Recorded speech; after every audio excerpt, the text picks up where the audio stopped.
प्रेम से बोलिए श्री सत्यनारायण भगवान की जय। आज के दिन श्री सत्यनारायण भगवान की कथा पढ़ी अथवा सुनी जाती है।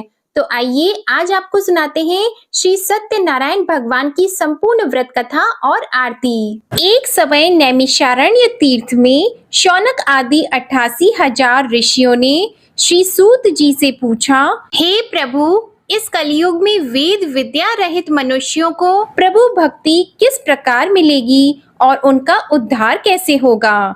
इसलिए हे मुनि श्रेष्ठ, कोई ऐसा तप कहिए जिससे थोड़े समय में पुण्य प्राप्त हो जाए तथा मनोवांछित फल मिले। वह कथा सुनने की हमारी बहुत इच्छा है। सर्वशास्त्र ज्ञाता श्री सूत जी बोले, हे वैष्णवों में पूज्य, आप सबने प्राणियों के हित की बात पूछी है। अब मैं उस श्रेष्ठ व्रत को आप लोगों से कहूंगा जिस व्रत को नारद जी ने लक्ष्मी नारायण जी से पूछा था और लक्ष्मीपति ने मुनि श्रेष्ठ नारद जी से कहा था। सो ध्यान से सुनिए। एक समय योगी राज नारद जी दूसरों के हित की इच्छा से अनेक लोकों में घूमते हुए मृत्यु लोक में आ पहुँचे। यहाँ अनेक योनियों में जन्मे हुए प्राय सभी मनुष्यों को अपने कर्मों द्वारा अनेकों दुखों से पीड़ित देखकर सोचा, किस यत्न के करने से निश्चय ही प्राणियों के दुखों का नाश हो सकेगा। ऐसा मन में सोचकर विष्णु लोक को चले गए। वहां श्वेत वर्ण और 4 भुजाओं वाले देवों के ईश नारायण को देखकर, जिनके हाथों में शंख चक्र गदा और पद्मा थे, वे वरमाला पहने हुए थे, उनकी स्तुति करने लगे। हे भगवान, आप अत्यंत शक्ति से संपन्न हैं। मन तथा वाणी भी आपको नहीं पा सकती। आपका आदि मध्य अंत नहीं है। निर्गुण स्वरूप सृष्टि के आदि भूति व भक्तों के दुखों को नष्ट करने वाले हो। आपको मेरा नमस्कार है। नारद जी से इस प्रकार की स्तुति सुनकर विष्णु भगवान बोले, हे मुनि श्रेष्ठ, आपके मन में क्या है? आपका किस काम के लिए आगमन हुआ है? निःसंकोच होकर कहिए। तब नारद मुनि बोले, मृत्यु लोक में सब मनुष्य जो अनेक योनियों में पैदा हुए हैं, अपने अपने कर्मों के द्वारा अनेक प्रकार के दुखों से दुखी हो रहे हैं। हे नाथ, मुझ पर दया रखते हो तो बताइए कि उन मनुष्यों के सब दुख थोड़े से ही प्रयत्न से कैसे दूर हो सकते हैं। हे नारद, मनुष्यों की भलाई के लिए तुमने बहुत अच्छी बात पूछी है। जिस काम के करने से मनुष्य मोह से छूट जाता है, वह मैं कहता हूँ, सुनो। बहुत पुण्य देने वाला स्वर्ग तथा मृत्यु लोक दोनों में दुर्लभ एक उत्तम व्रत है। आज मैं प्रेम वश होकर तुमसे कहता हूँ। सत्यनारायण का यह व्रत अच्छी तरह विधि पूर्वक करने से मनुष्य आयु पर्यंत यहाँ सुख भोग कर मरने पर मोक्ष को प्राप्त होता है। श्री भगवान के वचन सुनकर नारद मुनि बोले कि उस व्रत का फल क्या है, क्या उस व्रत का विधान है और किसने यह व्रत किया है और किस दिन यह व्रत करना चाहिए, विस्तार से कहिए। भगवान श्री विष्णु बोले, दुख शोक आदि को दूर करने वाला, धन धान्य को बढ़ाने वाला, सौभाग्य तथा संतान को देने वाला यह व्रत सब स्थानों पर विजयी करने वाला है। भक्ति और श्रद्धा के साथ किसी भी दिन मनुष्य श्री सत्यनारायण की शाम के समय ब्राह्मणों और बंधुओं के साथ धर्म परायण होकर पूजा करे। भक्ति भाव से नैवेद्य, केले का फल, घी, दूध और गेहूं का चूर्ण सवाया ले। गेहूं के अभाव में साठी का चूर्ण, शक्कर और गुड़ ले और सब भक्षण योग्य पदार्थ जमा करा के भगवान के अर्पण कर दें तथा बंधुओं सहित ब्राह्मणों को भोजन कराएं। इसके पश्चात स्वयं भी भोजन करें। नृत्य गीत आदि का आचरण करके भगवान सत्यनारायण का स्मरण करते हुए समय व्यतीत करे। इस तरह व्रत करने पर मनुष्यों की सभी इच्छा निश्चय ही पूरी होती है। विशेषकर कली काल में भूमि पर यही मोक्ष का सरल उपाय है। इसके प्रसंग में सूत जी बोले, हे ऋषियों, जिसने पहले समय में इस व्रत को किया है उसका इतिहास कहता हूँ, ध्यान से सुनो। सुंदर काशीपुरी नगरी में एक अत्यंत निर्धन ब्राह्मण रहता था। वह भूख और प्यास से बेचैन हुआ नित्य पृथ्वी पर घूमता था। ब्राह्मणों से प्रेम करने वाले भगवान ने ब्राह्मण को दुखी देखकर बूढ़े ब्राह्मण का रूप धर के उसके पास जाकर आदर के साथ पूछा, हे विप्र, नित्य दुखी हुआ पृथ्वी पर क्यों घूमते हो? हे श्रेष्ठ ब्राह्मण, यह सब मुझसे कहो, मैं सुनना चाहता हूँ। ब्राह्मण बोला, मैं निर्धन ब्राह्मण हूँ, भिक्षा के लिए पृथ्वी पर फिरता हूँ। हे भगवान, यदि आप इसका उपाय जानते हो तो कृपा करके कहो। वृद्ध ब्राह्मण बोला कि सत्यनारायण भगवान मन वांछित फल देने वाले हैं, इसलिए हे ब्राह्मण, तू उनका पूजन कर, जिसके करने से मनुष्य सब दुखों से मुक्त होता है। ब्राह्मण को व्रत का सारा विधान बताकर बूढ़े ब्राह्मण का रूप धारण करने वाले सत्यनारायण भगवान अंतर्ध्यान हो गए। जिस व्रत को वृद्ध ब्राह्मण ने बताया है मैं उसको करूंगा, यह निश्चय करने पर उसी रात में नींद भी नहीं आई। वह सवेरे उठकर सत्यनारायण के व्रत का निश्चय करके भिक्षा के लिए चला गया। उस दिन उसको भिक्षा में बहुत धन मिला, जिससे बंधु बांधवों के साथ उसने सत्यनारायण जी का व्रत किया। इसके करने से वह ब्राह्मण सब दुखों से छूटकर अनेक प्रकार की संपत्तियों से युक्त हो गया। उस समय से वह ब्राह्मण हर मास व्रत करने लगा। इस तरह सत्यनारायण भगवान के व्रत को जो करेगा वह सब पापों से छूटकर मोक्ष को प्राप्त होगा। आगे जो पृथ्वी पर सत्यनारायण का व्रत करेगा वह मनुष्य सब दुखों से छूट जाएगा। सूत जी ऋषियों से बोले कि इस तरह नारद जी ने नारायण का कहा हुआ यह व्रत मैंने तुमसे कहा। हे विप्रो, मैं अब और क्या कहूँ? तब ऋषि बोले, हे मुनीश्वर, संसार में इस ब्राह्मण से सुनकर किस किसने इस व्रत को किया हम वह सब भी सुनना चाहते हैं। इसके लिए हमारे मन में बहुत श्रद्धा है। सूत जी बोले, हे मुनियों, जिसने इस व्रत को किया है वह सब सुनो। एक समय एक ब्राह्मण धन और ऐश्वर्य के अनुसार बंधु बांधवों के साथ व्रत करने को तैयार हुआ। उसी समय एक लकड़ी बेचने वाला बूढ़ा आदमी आया और बाहर लकड़ियों को रखकर ब्राह्मण के मकान में गया। प्यास से दुखी लकड़हारा उनको व्रत करते देखकर ब्राह्मण को नमस्कार करके कहने लगा कि आप यह क्या कर रहे हैं और इसके करने से क्या फल मिलता है, कृपा करके मुझसे कहिए। ब्राह्मण ने कहा, सब मनोकामनाओं को पूरा करने वाला यह सत्यनारायण भगवान का व्रत है। इसकी ही कृपा से मेरे यहाँ धन धान्य आदि की वृद्धि हुई है। ब्राह्मण से इस व्रत के बारे में जानकर लकड़हारा बहुत प्रसन्न हुआ। चरण अमृत लेकर और प्रसाद खाने के बाद अपने घर को गया। लकड़हारे ने अपने मन में इस प्रकार का संकल्प किया कि आज गांव में लकड़ी बेचने से जो धन मिलेगा उसी से सत्यनारायण देव का उत्तम व्रत करूंगा। यह मन में विचार करके वह बूढ़ा आदमी लकड़ियां अपने सिर पर रखकर जिस नगर में धनवान लोग रहते थे वह ऐसे सुंदर नगर में गया। उस दिन वहां पर उसे उन लकड़ियों का दाम पहले दिनों से चौगुना मिला। तब वह बूढ़ा लकड़हारा दाम लेकर और अति प्रसन्न होकर पक्के केले की फली, शक्कर, घी, दूध, दही और गेहूं का चूर्ण इत्यादि सत्यनारायण भगवान के व्रत की कुल सामग्रियों को लेकर अपने घर गया।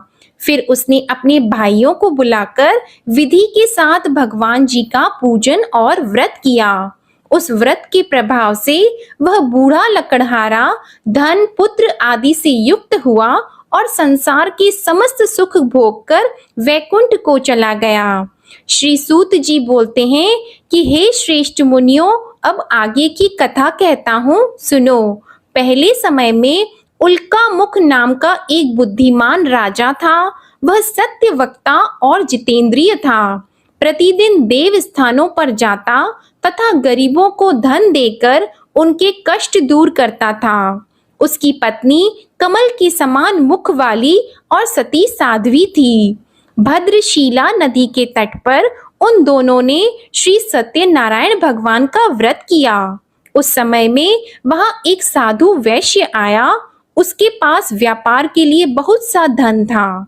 वह नाव को किनारे पर ठहराकर राजा के पास आ गया और राजा को व्रत करते हुए देखकर विनय के साथ पूछने लगा, हे राजन, भक्ति युक्त चित्त से यह आप क्या कर रहे हैं? मेरी सुनने की इच्छा है, सो आप यह मुझे बताइए।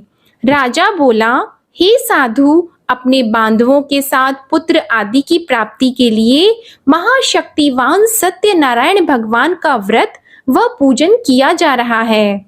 राजा के वचन सुनकर साधु आदर से बोला, हे राजन, मुझसे इसका सब विधान कहो। मैं भी आपके कथन अनुसार इस व्रत को करूंगा। मेरे भी कोई संतान नहीं है और इससे निश्चय ही हो जाएगी। राजा से सब विधान सुनकर व्यापार से निवृत्त हो वह आनंद के साथ घर गया। साधु ने अपनी स्त्री से संतान देने वाले उस व्रत का समाचार सुनाया और कहा कि जब मेरे संतान होगी तब मैं इस व्रत को करूंगा। साधु ने ऐसे वचन अपनी स्त्री लीलावती से कहे। एक दिन उसकी स्त्री लीलावती पति के साथ आनंदित होकर सांसारिक धर्म में प्रवृत्त होकर सत्यनारायण भगवान की कृपा से गर्भवती हो गई तथा 10वें महीने में उसके एक सुंदर कन्या का जन्म हुआ। दिनों दिन वह इस तरह बढ़ने लगी जैसे शुक्ल पक्ष का चंद्रमा बढ़ता है। कन्या का नाम कलावती रखा गया। तब लीलावती ने मीठे शब्दों में अपने पति से कहा कि जो आपने संकल्प किया था भगवान का व्रत करूंगा, अब आप उसे करिए। साधु बोला, हे प्रिय, इसके विवाह पर करूंगा। इस प्रकार अपनी पत्नी को आश्वासन देकर वह नगर को गया। कलावती पितृगृह में वृद्धि को प्राप्त हो गई। साधु ने जब नगर में सखियों के साथ अपनी पुत्री को देखा तो तुरंत दूत को बुलाकर कहा कि पुत्री के वास्ते कोई सुयोग्य वर देखिए। साधु की आज्ञा पाकर दूत कंचन नगर पहुंचा और वहां पर बड़ी खोज और देखभाल कर लड़की के लिए सुयोग्य वाणिक पुत्र को ले आया। उस सुयोग्य लड़के को देखकर साधु ने अपने बंधु बांधवों सहित प्रसन्न चित्त अपनी पुत्री का विवाह उसके साथ कर दिया। किंतु दुर्भाग्य से विवाह के समय भी उस व्रत को करना भूल गया। तब श्री भगवान क्रोधित हो गए और श्राप दिया कि तुम्हें दारुण दुख प्राप्त होगा। अपने कार्य में कुशल साधु बनिया जमाता सहित समुद्र स्थित रत्नपुर नगर में गया और वहां दोनों ससुर जमाई चंद्रकेतु राजा के उस नगर में व्यापार करने लगे। एक रोज भगवान सत्यनारायण की माया से प्रेरित कोई चोर राजा का धन चुराकर भागा जा रहा था, किंतु राजा के दूतों को आता देखकर चोर ने घबराकर भागते हुए राजा के धन को वहीं चुपचाप रख दिया जहां वो ससुर जमाई ठहरे हुए थे। तब दूतों ने उस साधु वैश्य के पास राजा के धन को रखा देखा तो वे दोनों को बांध कर ले गए और प्रसन्नता से दौड़ते हुए राजा के समीप जाकर बोले, यह 2-4 हम पकड़ कर लाए हैं, देखकर आज्ञा दें। तब राजा की आज्ञा से उनको कठोर कारावास में डाल दिया और उनका सब धन छीन लिया। सत्यनारायण भगवान के श्राप द्वारा उनकी पत्नी भी घर पर बहुत दुखी हुई और घर पर जो धन रखा था चोर चुरा कर ले गए। शारीरिक व मानसिक पीड़ा तथा भूख प्यास से अति दुखित होकर अन्न की चिंता में कलावती एक ब्राह्मण के घर गई। वहां उसने सत्यनारायण भगवान का व्रत होते देखा। फिर कथा सुनी तथा प्रसाद ग्रहण करके रात को घर आई। माता ने कलावती से कहा, हे पुत्री, अब तक कहाँ रह गई थी? वह तेरे मन में क्या है?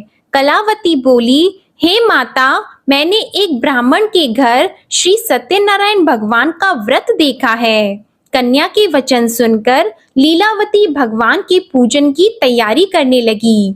लीलावती ने परिवार और बंधुओं सहित श्री सत्यनारायण भगवान का पूजन किया और वर मांगा कि मेरे पति और दामाद शीघ्र आ जाएं। साथ ही प्रार्थना की कि हम सबका अपराध क्षमा करो। सत्यनारायण भगवान इस व्रत से संतुष्ट हो गए और राजा चंद्रकेतु को स्वप्न में दर्शन देकर कहा, हे राजन, दोनों वैश्यों को प्रातः ही छोड़ दो और सब धन जो तुमने ग्रहण किया है वह दे दो, नहीं तो मैं तेरा धन, राज्य, पुत्र आदि सब नष्ट कर दूंगा। राजा से ऐसे वचन कहकर भगवान अंतर्ध्यान हो गए।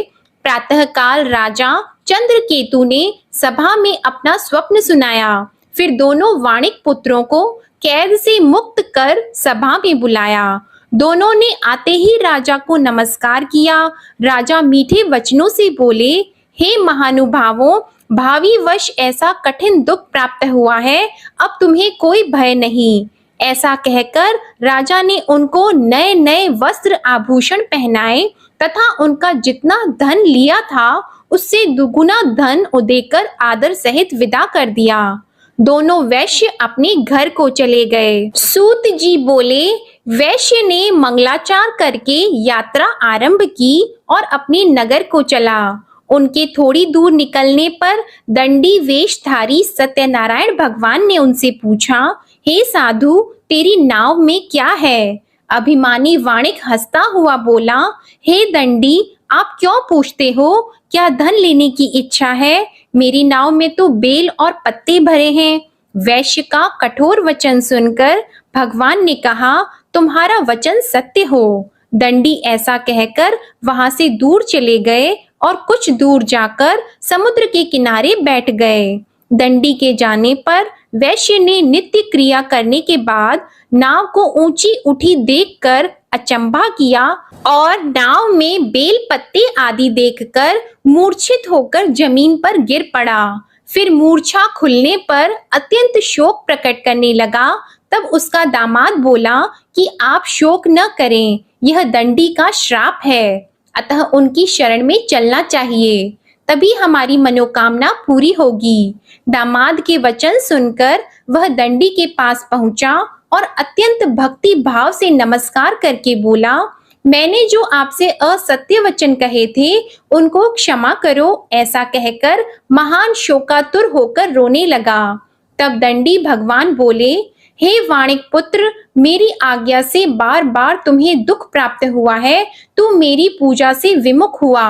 साधु बोला, हे भगवान, आपकी माया से मोहित ब्रह्मा आदि भी आपके रूप को नहीं जानते, तब मैं अज्ञानी कैसे जान सकता हूँ? आप प्रसन्न होइए, मैं सामर्थ्य के अनुसार आपकी पूजा करूंगा। मेरी रक्षा करो और पहले के समान नौका में धन भर दो। उसके भक्ति युक्त वचन सुनकर भगवान प्रसन्न होकर उसकी इच्छा अनुसार वर देकर अंतर ध्यान हो गए।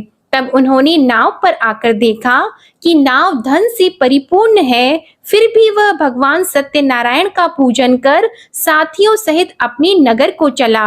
अब अपने नगर के निकट पहुंचा, तब दूत को घर भेजा। दूत ने साधु के घर जाकर उसकी स्त्री को नमस्कार करके कहा कि साधु अपने दामाद सहित इस नगर के समीप आ गए हैं।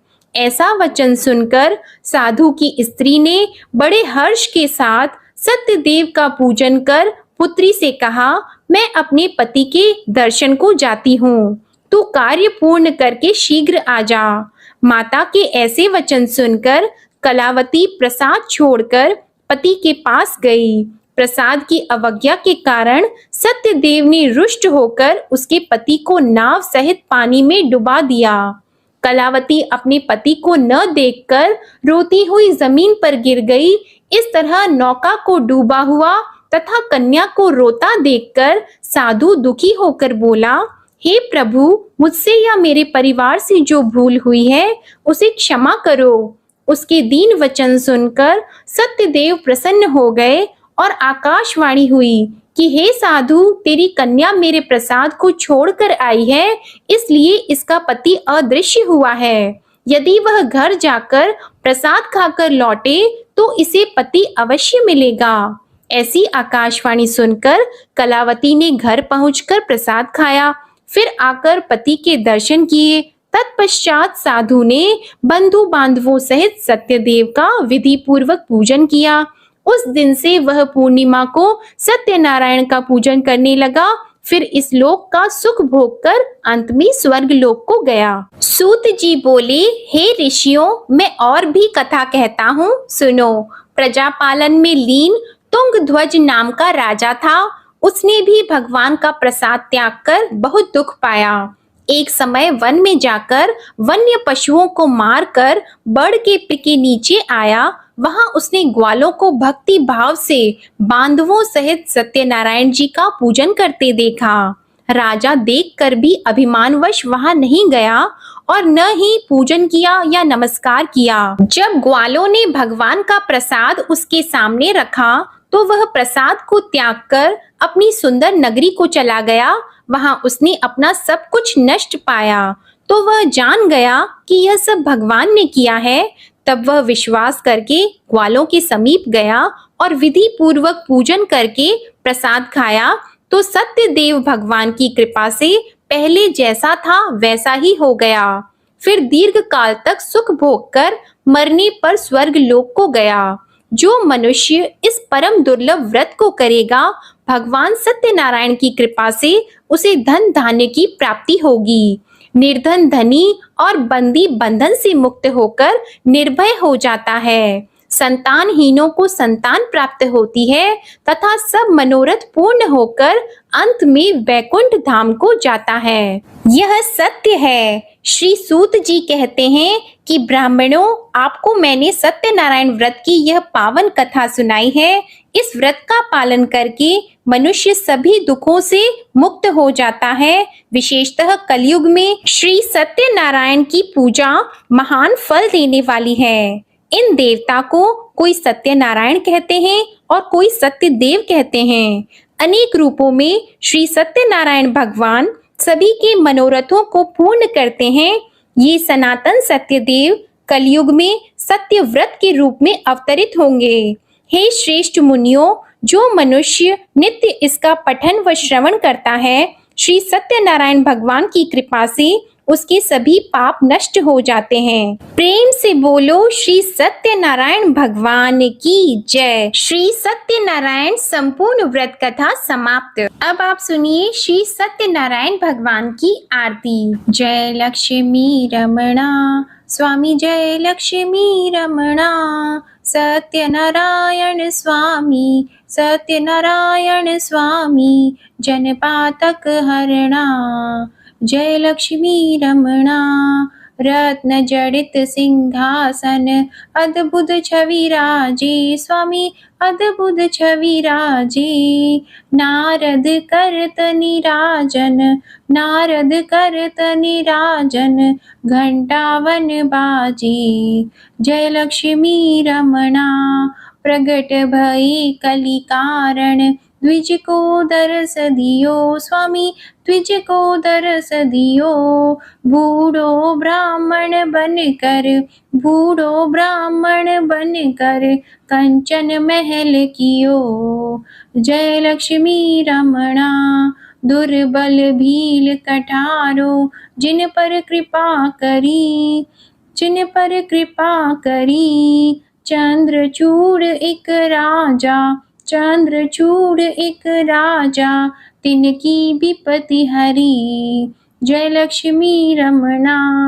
वैश्य मनोरथ पायो, श्रद्धा तज दीन्ही स्वामी, श्रद्धा तज दीन्ही। सो फल भोग्यो प्रभु जी, फिर स्तुति कीन्ही। जय लक्ष्मी रमणा।